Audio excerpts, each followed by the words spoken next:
Tonight, President Trump delivered his fourth State of the Union address, and you can tell it sweeps because this show had it all.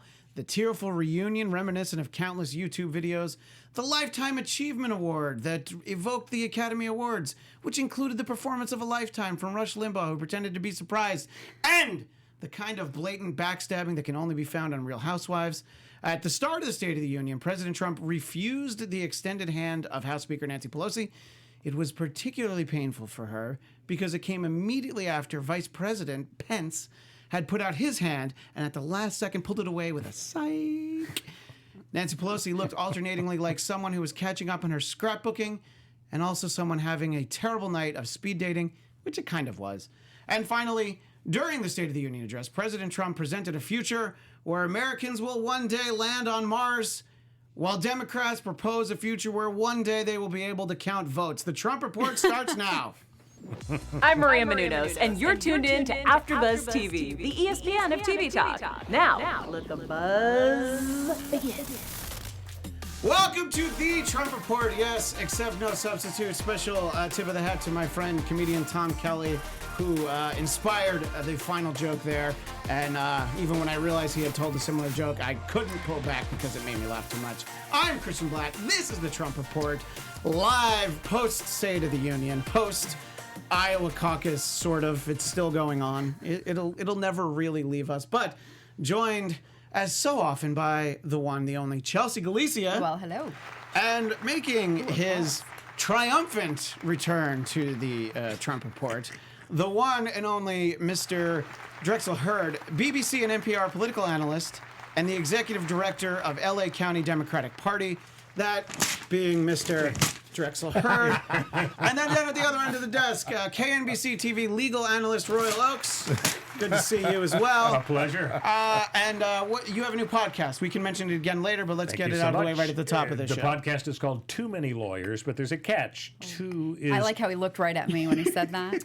Well, no, you're not one of the too many lawyers. It's TWO many lawyers, because my son Connor Oakes and I are the co-hosts. We're both lawyers, and we're talking about legalization of all drugs. Buttigieg wants to legalize meth and heroin. We're going to talk on our next show about what wine would pair well with heroin, so you don't want to miss that. Too Many Lawyers, wherever you see fine podcasts. I mean, it's obviously a cab, but that's up to you guys to decide. I don't want to ruin the show for anyone. So, we do something time to time here on the Trump Report, as Chelsea would know. We like to sometimes highlight good week, bad week.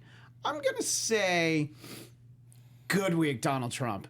Great week, Donald Trump. Bad week, Democrats. Not looking so good. Why is it all Democrats? Why isn't it just Iowa? Well, because you can extend it out to the impeachment. That's not going well tomorrow. But it's not because the Democrats did a bad job. They didn't. Were they successful? But listen, there are Depends on how you sometimes. measure success. Well, yeah. I mean, I guess the measure of success will be in November. Because you unsuccessfully removed him from office, and then if you're also unsuccessful at removing him from office the old-fashioned way, well, I guess the old-fashioned way is Archduke Ferdinand, but you know what I mean. Sort of, the civilized way at the ballot box, or the app that doesn't work on your phone. That being the way. But I don't know that I see it as a success, the impeachment, because it seemed like Nancy Pelosi didn't actually want to do it. Royal, as our visiting legal expert, obviously we have our in-house counsel, but I wanted Am I the outhouse counsel? Yes, I believe you are. And we'll talk about State of the Union in Iowa, but I did want to start off just very briefly, your thoughts on this approach to impeachment, and was there a way that it could have worked, or was the deck always going to be stacked against the Democrats, and he was never going to be removed from office? So short of a Watergate-style smoking gun, oh my God, he killed somebody or he authorized a burglary or something, of course they were never going to get 20 Republicans to join the 47 Democrats to equal 67, two-thirds to kick him out. But you put your finger on it, I think, Christian, when you said, was it a success in that November, that's when the decision will be made. And that's the whole ballgame. This was not an issue of whether he would be kicked out. He was never going to lose. Yes, there was a question of whether it would be extended by weeks and many witnesses, and the Democrats lost that, but in a way, maybe they won, because they definitely got their point across about the abuse of power and the obstruction of justice.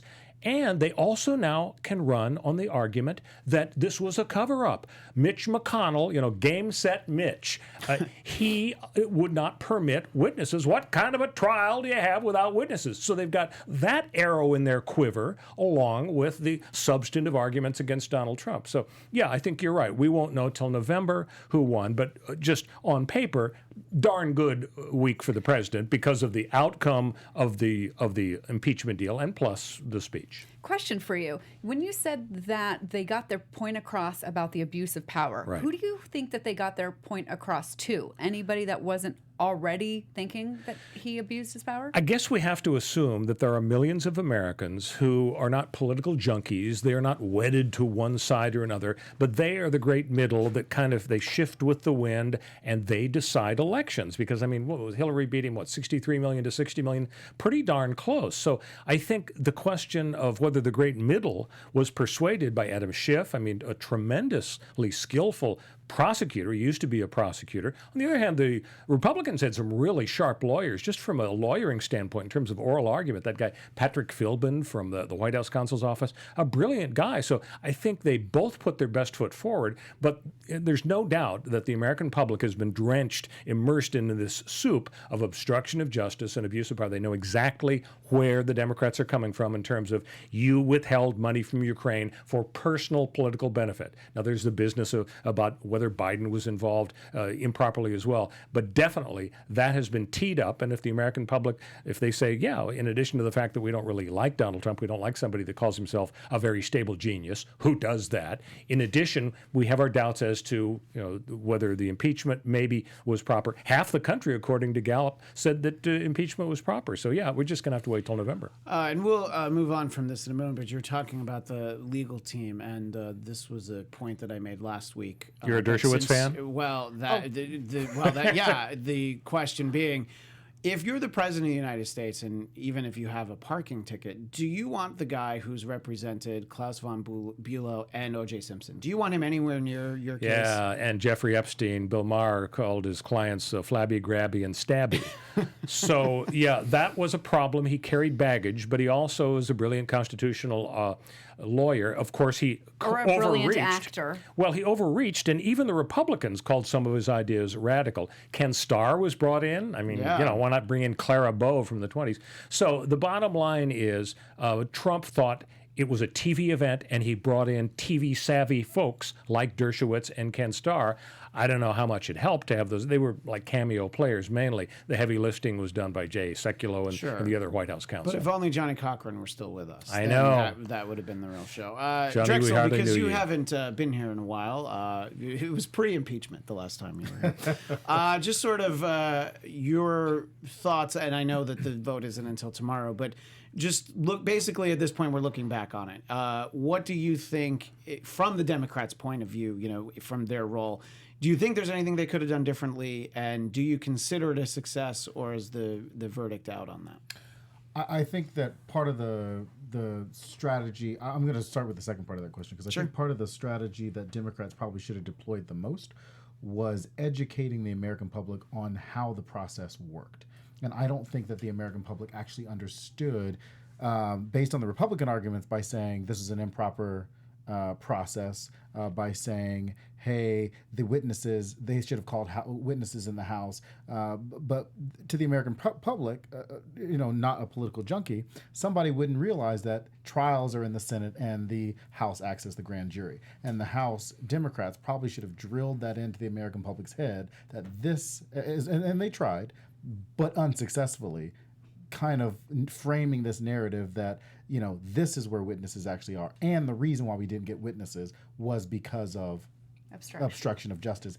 And that was not made apparent throughout over the few days for Republicans to come back and say, well, why are they asking for more witnesses? We're not asking for more witnesses. We're actually asking for the witnesses that we subpoenaed and refused to testify in front of the House. And that should have been the argument. So I guess the surprise for me as it relates to the State of the Union is that you have to imagine that President Trump was severely tempted to mention it, but he did not. Is anyone here surprised that? Because I'm surprised he didn't mention it. Did anyone else expect him to say something, even if it was, if he didn't spend that much time on it, or did everyone here actually just figure that he would take the high road for not the first time in his presidency, but the first time in possibly his life? The idea of the president taking the high road is very strange, and yet I think what happened here is that whereas 99% of the time he's able to speak off the cuff and say pretty much what he wants, even if it's a semi-formal situation and he's got a transcript here, I think it was one of those rare cases where he was not about to really depart from the teleprompter. I imagine that there were very few lines in that speech, and whereas he, I'm sure, was sorely tempted to gloat in some way that he thought might be presidential, the speechwriters, I'm sure, told him, ixnay on the gloating. It's not quite in the books yet. It's not going to look right. You want to look presidential. And I think he did look presidential. He, starting with Ronald Reagan, thanking people, bringing guests into the chambers, families of killed soldiers.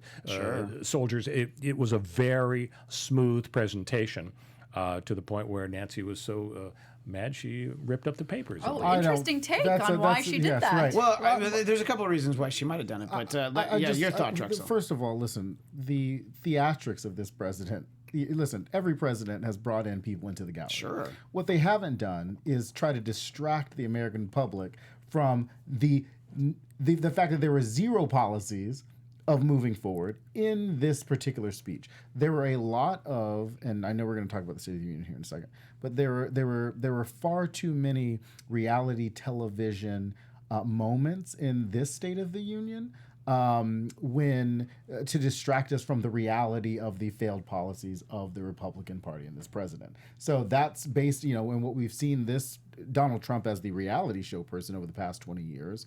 That's what we got in tonight, because that's what he knows. Oh, and what he knows is that he needs to distract the public from the fact that he's got policies that, I'm spending trillions of dollars on a space force is unnecessary. And you and I both love Star Trek Picard, but I don't think we need to be spending that money on building a space force when we've got American families that are still hurting. So I think that is the problem with theatrics like bringing in Rush Limbaugh and putting on the Presidential Medal of Freedom on him. Oh my God, that was beyond theatrics. In the middle, disgusting.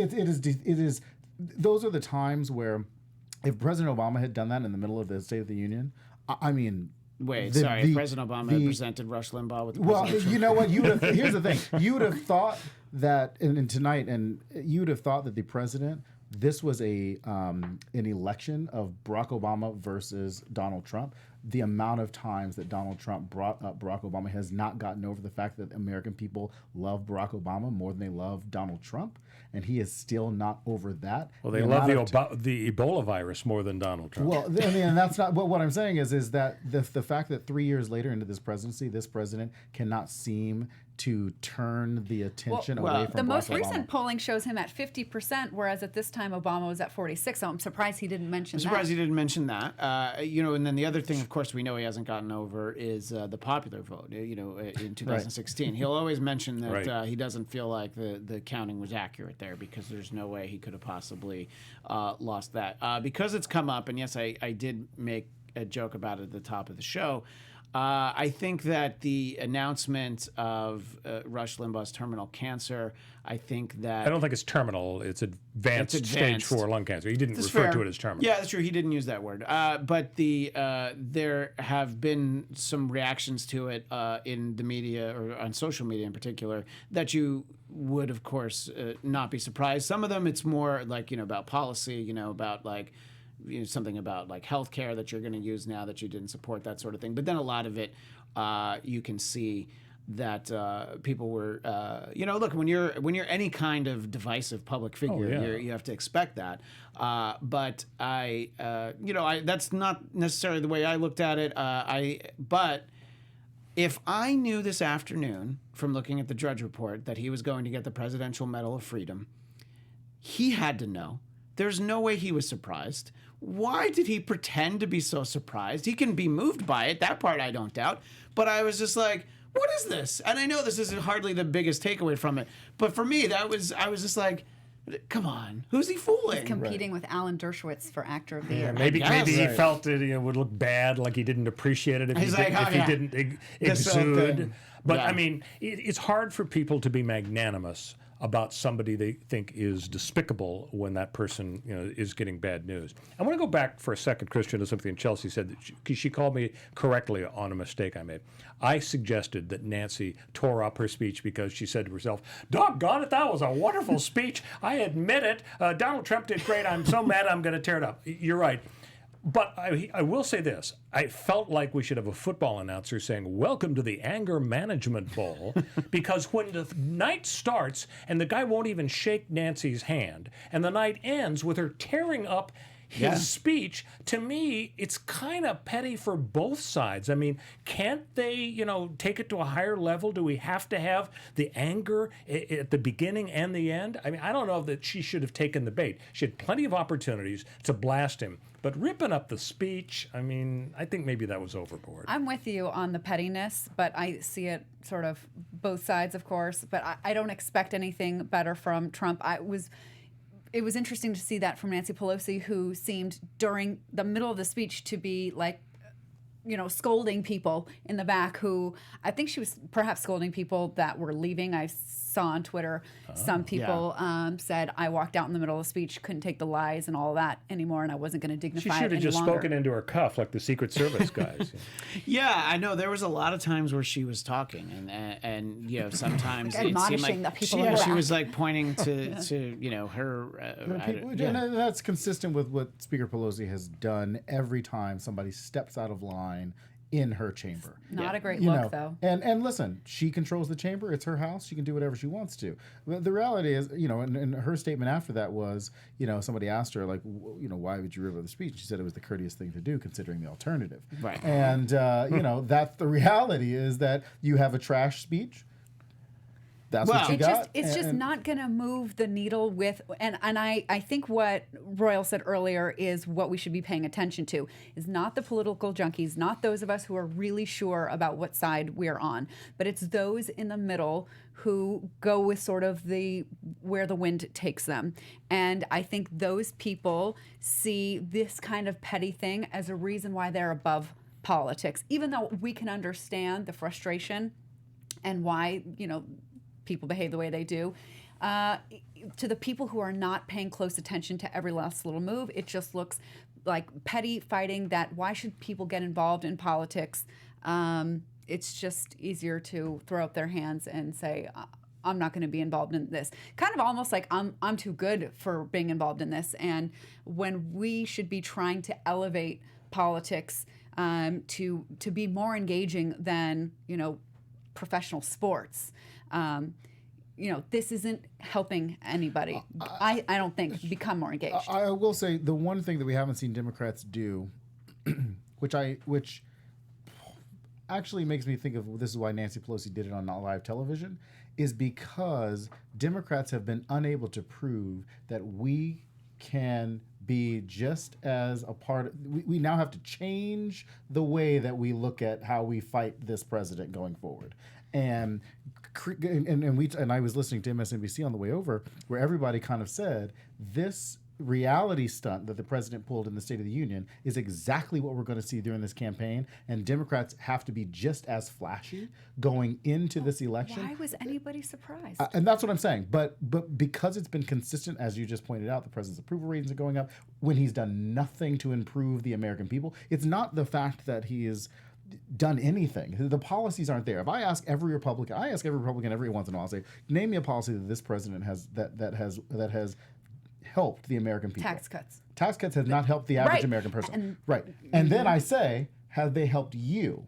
And they're like, no. Well, but my then 401k is doing and I'm really like, well in the not stock everybody has a 401k. So that's the argument that Democrats are just going to have to make, because at the end of the day, we know that the president's policies have been unable to help the American And people. that's what the response should have been. Sure. And But, it wasn't. nobody's listening to that response is the problem. Well, The old response. Nobody's been listening to the old response. Okay, but the response tonight, after the State of the Union from the Democratic governor of Michigan, she said, in essence, I'm not going to talk about what Trump talked about. I'm just going to talk about the actions. Right. And he did. She said, I'm going to talk about the actions of Democrats. Okay, that's great and all, but that doesn't move the needle on helping people see where he is lying and misleading and being deceptive. For example, he claimed, tweet, anything under 2% GDP growth is, a failure and should, get a president tossed from the office. However, what is GDP growth for 2019? 2% or 1.8%? Okay. Something, or 2.1 even, but it was in the realm of what Trump was like, this is completely unacceptable. Right. So pointing out where he lies, misleads, and deceives over and over and over and over again. Trump won from saying the same thing over and over and over again. It's kind of like Bernie Sanders, but that's all right. And the Democrats can't point that out? But that's the thing. You have to point out sometimes the obvious truths over and over and over again. So when Trump says unemployment level for people of color is the lowest in history, is he lying? But it's misleading. It is misleading. But it's true? Is it that the number is here's the low? thing. Does he get credit for it? But it goes Because back of the to way that it's measured. Right. And it goes back to what I said earlier about the economic policies of the president. What we've seen, and it's been consistent with the George Bush tax cuts, and it's going to be consistent with the Donald Trump tax cuts if he gets reelected.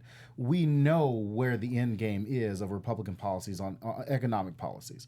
That's just going to be the reality. Economists have projected the end result for us based on history. So we know what's going to happen. When it comes to unemployment, the unemployment rate is based on the Obama-era regulations, and we know that to be true.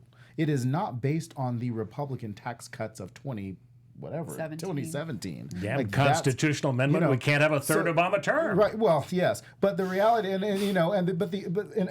other than the unemployment rate being the biggest lie, the other big lie that the president continues to tout, which I don't know why people believe, is the pre-existing condition lie. You're like, why would you need to protect? Why would you need to protect something that was already protected under the Affordable Care Act? You are protecting the American people from your own party, who want to dismantle the Affordable Care Act. So you're protecting the pre-existing condition is protecting the American people from your side. Here's another, misleading. He's saying wages are going up.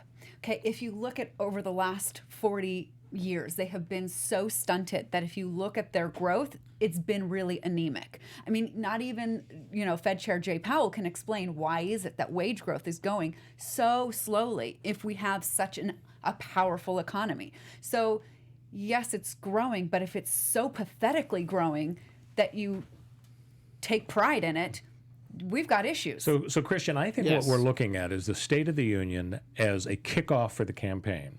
You're going to see hammered these same themes. Things are great. Unemployment is wonderful. We're strong and we're respected around the world.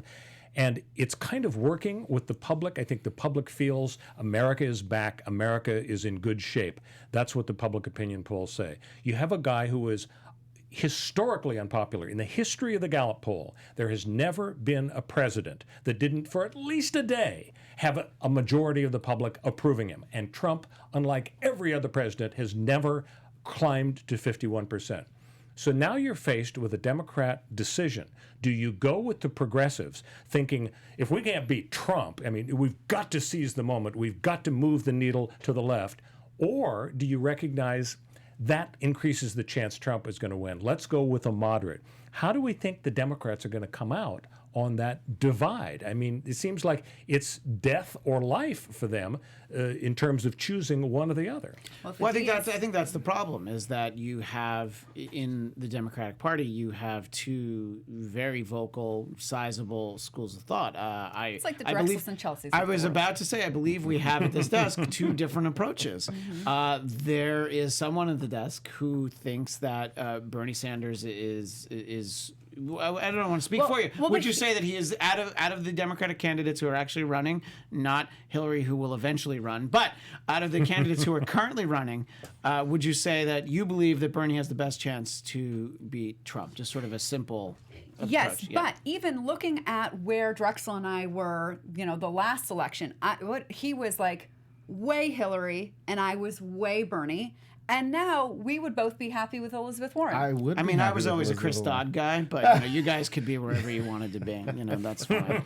But the safe choice, the establishment choice of Joe Biden at this point, I think, is a guarantee loss And look, of Joe Biden guarantee had failure a of loss. terrible night last night. And now, yet but he's we'll see been what leading happens. in the polls nationally. Sure, but Joe Biden's been leading the polls due to name recognition. And listen, I love Joe Biden. I think he's great. I would, if he's the nominee, obviously we'd vote for Joe Biden. But at this point, based on the numbers last night, based on his speech after Iowa, I mean, I was texting with friends last night like, what is the vice president even saying right now? It wasn't as bad as Dean's yell, Well, was it? sure, it wasn't but I think that back to the State of the Union real quick, because we're pointing out the lies of the president.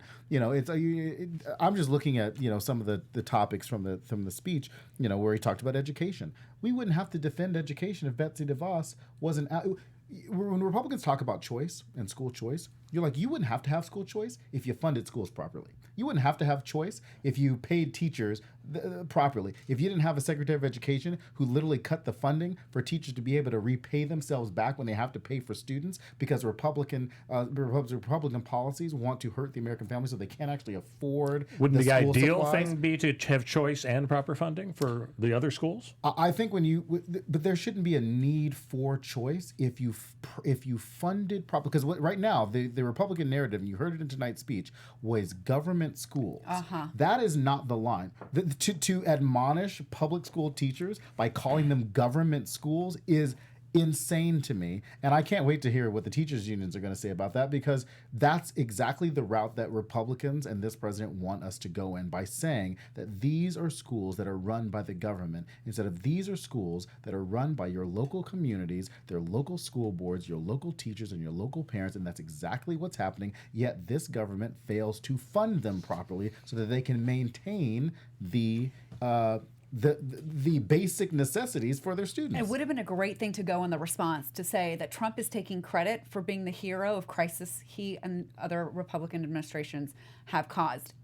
But to be truthful, it would have had to say, weren't alleviated by Barack Obama. So to take on some responsibility for it, which is why I think those people in the middle who go with the wind would be more inspired by a Bernie Sanders campaign than Joe Biden. Sure, the political junkies will get out there to vote for Joe Biden, but the passion that you need, the grassroots levels that really rises up, and so that people who are sort of only halfway paying attention to politics, they're not going to be lifted in the tide to go vote unless it's a really impassioned vision and campaign, and I don't think Joe Biden will ever be. It sounds to certainly me won't like be you're Joe Biden. describing the Yang Gang. I don't know who you're talking about, but when you're talking about passion and people who are motivated to get out there. But I just want to point out to Chelsea's point, and I know that Chelsea loves Senator Sanders, but what we even saw in Iowa last night, a state where Wait, we saw something? It took a while. It took us a day. Eventually. Took us a day, eventually. But what we saw in Iowa was an underwhelming performance from Bernie Sanders. Oh my goodness! In terms of the enthusiasm for Senator Sanders, an overwhelming enthusiasm. I was expecting a enormous wave of new voters for Senator Sanders, and you saw, and if you looked at the numbers from 2020 were the same numbers from 2008, were not the same numbers from 2016. We saw less voters in Iowa in 2020 than we did in the past two primaries. And if Bernie Sanders was the candidate to do that, to bring a groundswell of new people out there, he didn't do it last night. We also and I had think you're gonna 5 start to- candiends, and I'm the fact talking- that it's split with Elizabeth Warren. I'm not talking about that. I'm talking about Just actually people showing up, showing up. Because what ends up happening, and for those that don't know, like Iowa was split into 2 different sections. You had your first round, your second round. If Bernie Sanders or any candidate was going to be the candidate to like really just bring folks together, the lower tier candidates would have. Well, Let's look. Is Iowa really representative Well, I'm of not all saying of the that. United States? Definitely not. Oh, definitely not. I'm just saying that there should have been, for Bernie Sanders, who did well in the last Iowa primary, he would have it should have just been a better night. There's a very simple solution for Bernie Sanders. Bring Larry David in, and he let him should do pretend and make up whatever he would do so much better. He's got him nailed. So I think that you brought up the biggest point about Iowa, which is What? Which is That was the biggest point. the biggest point about Iowa is why are they first? Other than a gay male is leading the Iowa caucus. The biggest right point now. is that why is Iowa first? They got Who up are they early and got in representative? line first. And when you see the vote totals of who's leading, it's like 40,000 votes. And now I know that's not 100%, but that's like that's barely enough. I think you could get 40,000 votes out of this studio. I don't mean the one where You're right. It's How much of psychological. It's just momentum. They're number one. And it's Iowa, and they also apparently don't know how to do it. And this is what the third consecutive. This is the biggest problem, but there's been a problem the last few caucuses. Caucus? No, whatever the plural of caucuses is. There have been problems, and it's just like, why do they have this right? New Hampshire, that's another problem. I will point out, New Hampshire has a primary. Yeah, no, I know, but the rules of the Iowa caucus, and listen, I'm not bashing Bernie Sanders. I'm just saying the rules were made changed specifically for him. The in app Iowa. was not. The app was not. However, the results that we saw today were not based off the results from the app. They were based off the results from the paper trail that was provided. They did it because we're about to change that in LA County. We're about to go through 11 days of voting with voting machines all over LA County and all over the state. So. And we have 11 days. It's going to be different than the way it was, or it's still going to be there the are going to be thing? there are going to be voting centers all over LA County for 11 days from February 28th or February 22nd through March 3rd, where you can go anywhere in the city and vote.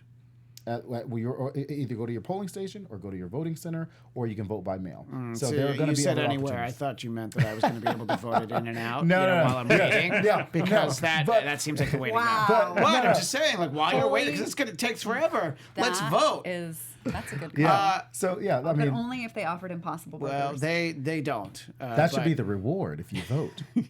Some sort of in and out. So exactly. You get a little voucher. So I think that obviously, Iowa, they're not ready for the show. They're not ready for the big time. My point of that is, we should be eliminating the caucus system. Yeah. Everything should be going to primary. The caucus system. Bernie Sanders in the last election pushed for the caucus system. Not only did he push for the caucus system, they changed the caucus. Blame it they on changed. Bernie, I'm not of blaming course. Bernie. I'm just saying they changed the caucus rules because of some of the problematic things that happened in 2016. Understandably so. The problem is that those rule changes that the Sanders campaign put forth or helped develop. Oh, I can't wait for this next sentence. Certainly did not help Senator Sanders in this Iowa caucus. In what way do you think it didn't help him? I'm not quite sure what the rules were. Well, I think what happened was, because I said, it was split into two different, the first tier candidates. So Bernie Sanders, I think, went into some caucus with like 40%. Right. And then the next tier person was like Pete Buttigieg, like 20%. Right. And in a lot of precincts. And then what happened is that everybody that did not make that section, you saw it in the numbers, ended up moving over to the Klobuchars, to the Warrens, to the Buttigiegs, because that's how the system worked for them. Instead of moving into Bernie Sanders, they moved into the other changes areas. that Bernie wanted related to transparency and things of that nature. Sure, and they certainly got the transparency, and we kind of saw the raw numbers. What I'm saying is that the caucus system itself that Senator Sanders was pushing for certainly is not working. And he's pushing for it. I'm so impressed that this you is got a new- Buttigieg out with a plural there. I don't think anybody else Buttigieg. has The tried that. Buttigieg. That's what was Chasten. There were a couple of initiatives I thought that were interesting in the State of the Union. One was Melania's Be Best, which has always really annoyed me. Be Best, I think Congress should Scott pass. Brown just said "be best" in there. Yeah. Congress should pass a law authorizing funding of the word "the" to Yeah. stick it in to be the best. So the second initiative That was would let's be go. $1 trillion, Royal. You ready? You ready for that? They'll have to take money from the trillion tree Space Force. program. Well, that's what the other one I my want to God. talk about. No money comes from I want space. to gosh. talk about From the Mars trillion here. trees? Now Oh, we yeah. heard a negative comment about the initiative going to Mars and planting our flag on the surface of Mars. Now, of course, we have social problems here, but what about when John Kennedy in 1961 said we're going to go to the moon by the end of the decade? Now, we had even worse problems, worse poverty by far back in 1960, and yet we did it. So why not spend a little money to go up to Mars? Can you actually plant a flag on the surface of Mars? I'm not sure. I don't know that you're actually going to be able to get it. Trump to had so stand many up. guests tonight. Yeah. He should have had from Mars Attacks one of the little ACAC guys. That would have been a ratings Jesse buster. Torres in the chat asked, isn't Iowa the only state with the caucus system? No, Actually, Nevada has is. one. I will be in Nevada, Oh, yeah? helping out the Nevada Democrats. Nevada, with which their is caucus. also using the same app as Iowa. They are not using that app anymore. No. They will not be using that app amazingly, anymore. it all of a sudden Nevada got Democrats. retired. Well, look, I think if you're going to change the rules of a caucus system, and you're going to add an app, like too much new in that one is new not the thing. problem. What I'm saying is it's too much for people. Oh, that was not the problem. And the problem was not the app, unfortunately. The app just did not relay the results fast enough, and then people had to call in. The app actually tabulated the correct results, and that's from the state party. What the problem was that they could not get the results in fast enough, and there was problems with getting the results in fast enough. So while everybody's blaming the apps for wait, hold on a second. They put out a statement saying it was the app. They put out a statement saying that they needed to reconfirm certain things and that they were slow. There were slow results coming in. Okay, that was a different headline than I read. Yeah, that's Is the because real that's because- The article said it was the app. Is the real Coding headline issue. of Iowa, if Biden is just drifting away, it's all Bloomberg. Why can't Bloomberg, with his billions, move into the moderate gap? Because Klobuchar's not exciting people. Buttigieg, let's face it, is kind of a long shot, mayor of South Bend. Why wouldn't people rally around Bloomberg? Well, I think that with Biden, it'll be much more telling. I would say New Hampshire's probably a better indication. And then South Carolina, he's big down there. But I mean, look, there's never been the fire for Joe Biden, and we've talked a lot about that on the show.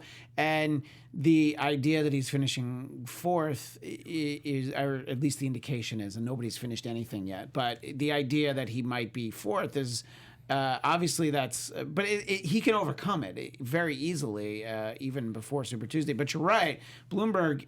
What a great thing to sit out the Iowa caucus in particular, because we had 4 victory speeches last night. 4 people all said that they won. They weren't victory speeches. I know. Nobody said I they know won. that. But I mean, Mayor Pete said, "You shocked the nation." So he didn't actually say you shocked them by voting for me. But they all gave a celebratory feel to what they were saying. So they would know no one actually proclaimed victory.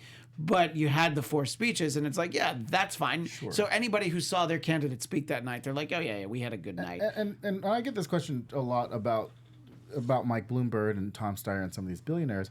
The party is not, by party I mean the party electorate, the primary voters are not interested in a billionaire class. And Bernie Sanders has done a really great job of really making billionaires the villain. I think Elizabeth Warren has done it better than Bernie. No, has. Elizabeth Billionaire Warren pops up in virtually every sentence she utters. But it's not in a way. It's not in a way to, because Elizabeth Warren is a self-proclaimed capitalist as well. So like she's not going to admonish billionaires in the way What's wrong with her? In the way that Senator Sanders would make them out to be, a villain.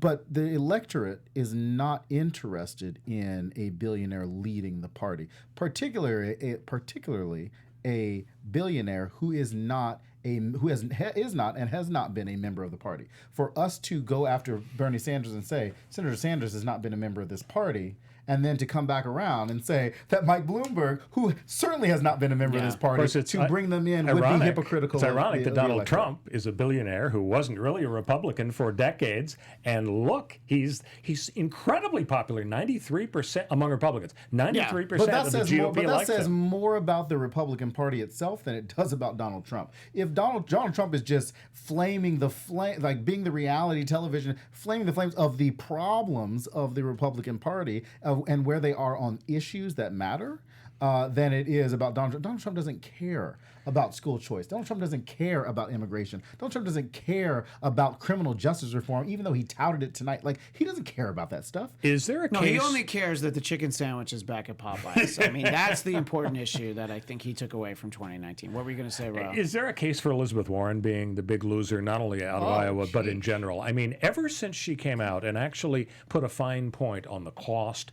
of her health care program and 180 million people losing their insurance, she has been sinking like a rock. She went on Stephen Colbert of all places, and he was grilling her. Well, how are you going to pay for this, Liz? Well, it's going to even out. No, really, tell me how you going to. I mean, and plus there's the likability factor, which if you raise it, you're attacked as a sexist. But I mean, Hillary had a likability factor among the general electorate. Do we really think that Liz has a path to victory, given the fact that she, was third in Iowa? Look, I don't think there's a likability problem with someone who appears to be so uncomfortable sharing a beer with her husband and pretending to be surprised that he wandered into the kitchen when she was on Instagram. I loved that video. No, I think we all did. Yeah. I think that's where we all realized that. Is she even human? Because I don't know if she's capable of emotions. But I don't think that her campaign was expecting. I don't know. Tell me if I'm wrong. I don't think that they were expecting to have a big night in Iowa. I don't know what they're in it for at this point. I mean, I don't think that they're convinced that they have a real path to the nomination. I think the problem that the trap that Elizabeth Warren fell into, was trying to appease too many people on one issue, and that was Medicare.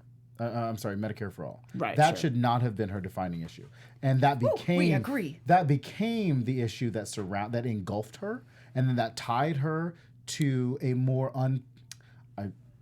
again, I'm not bashing Bernie, but like to more centrist and moderate Democrat, where everybody was like, "Oh, I like Elizabeth Warren," and then she like latched onto this like one. It was like the last Horcrux of like Voldemort.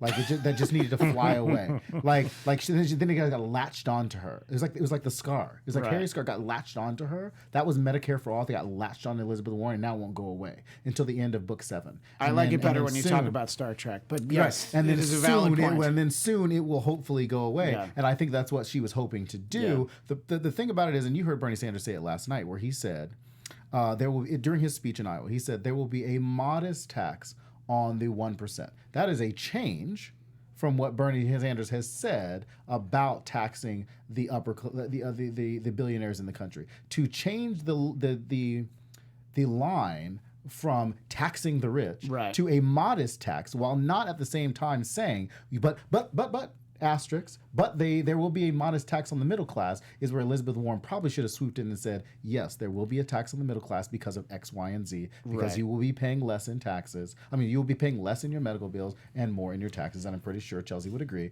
that is the line that Bernie Sanders probably has been saying, but nobody's listening to because he has failed to say. Right. So we do only have 2 minutes, and I want to make sure to get to a very important point.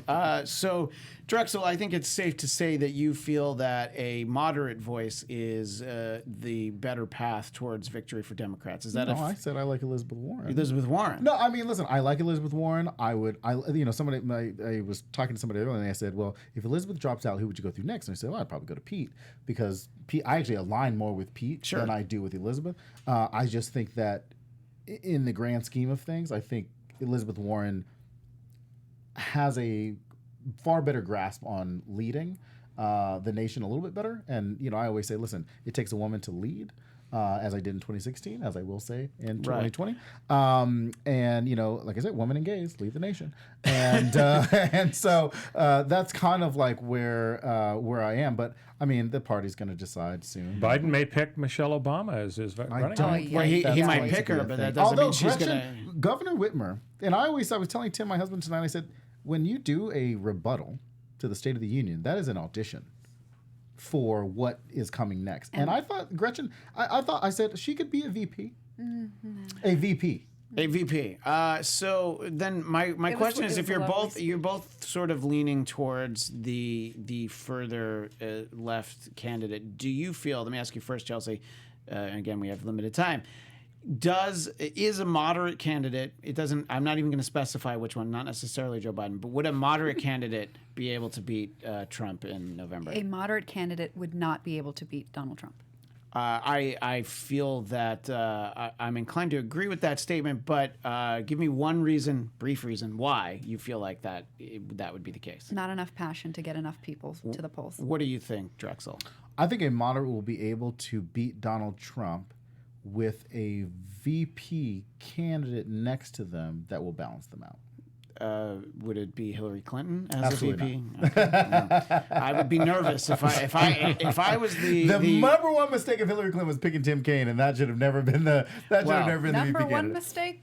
Open It's up there. convention, Nancy Pelosi and Hillary mud wrestling for the nomination. Adam Schiff. I'm predicting Adam here. Schiff swooping in at the last No, second. there's a likability problem. yeah, there is a likability problem. Well, Royal, as our guest, what are your thoughts for you? You survey this Democratic field. We feel pretty confident, even though I insist on this show every week that Hillary will still get in before you know it. But as I said, Super Tuesday is when I'm going to start to think that maybe she isn't, but I still won't be convinced. But out of the available options that Democrats are presenting, who do you feel is like matches up well, or does anyone match up well with Trump where you feel like, yeah, they have a good chance that they would be able to beat him? Biden. I respectfully disagree with the theory about energizing the base. I think Trump's base is going to be energized because he's been under assault, impeachment, and so on. I think for the Democrats, the worst nightmare for Trump is Biden, because the farther you go left on the spectrum, the more people in the middle are going to say, I'm not going to vote. A socialist, the likability, and so on. So I think the closer to the middle the Democrats get, the better they are, and the more likely they are to beat Trump. Yeah, I mean, I agreed with the idea that a moderate can't beat Trump. I don't know that a far-left candidate can beat him either. I don't see anyone. That's why beating Elizabeth him. Warren is almost like the perfect She of the is. Goldilocks. And she If will only she shift, were likable. But she will, and My that's- goodness gracious. I know. I mean, the idea that that women are. No, look, women are likable. I told We didn't you say- I'd be attacked. No, in no, a no. second. didn't What say I'm saying, women. I didn't say- what I'm saying is that we have Elizabeth Warren is And one Trump of the is like- most likable people. The reason why she's not likable is because she has been out there literally saying what everybody has wanted her to say since she took over How can you not the like Consumer Financial Protection Bureau. How can you not like a guy who calls himself a very stable genius? I mean, wouldn't you want him over for Sunday dinner? Well, I mean, I don't know if he would come to my house for Sunday dinner. I mean, when you see I would what hope when you see not. what he serves championship teams, But look, I think it'll be interesting to watch in these primaries in the weeks ahead, which we will of course be covering here at the show. Just two quick shout outs from the chat. R. Scott Brown says Mayor Pete and Kamala Harris, Jesse Torres, Sanders Castro, Fidel. No, he's no longer with us. That's exact how Trump would yeah, export of it, course. too. Yeah. It would be So Castro. Right. I think, and R. Scott Brown, I know we have to go, also says, what male candidate has a likability problem? I would say probably all of them have, Bernie yells a lot. Biden kissed his granddaughter on the mouth the other day. That's just creepy, Mayor Pete's probably, just when you watch him talk, he's probably the most likable. I said But he was a Manchurian candidate. It really comes down to the Yang Gang. Who's more likable than... Anyway, we are out of time, but thanks so much to everybody who stayed up late. If we do the show this late all the time, it looks like we get more people. In any case, thank you so much to our guest, Royal Oakes, KNBC-TV legal analyst, and again, the podcast is... Too many lawyers. If the downloads aren't high enough, I won't be able to feed our new puppy, so... Well, there you go. And of course, BBC and NPR political analyst and the executive director of the LA County Democratic Party, Drexel Heard. Thank you. Thank you. Chelsea Galicia, who you'll be with us next week. Hopefully, yes. Okay, so we'll probably get one more show with Chelsea as an unmarried woman. Oh, my And then goodness. after that, look out. You can follow me on Twitter and Instagram at ChristianDMZ. You will find us next Wednesday at 4 o'clock because we want to be able to talk about the New Hampshire primaries. So look for us Wednesday.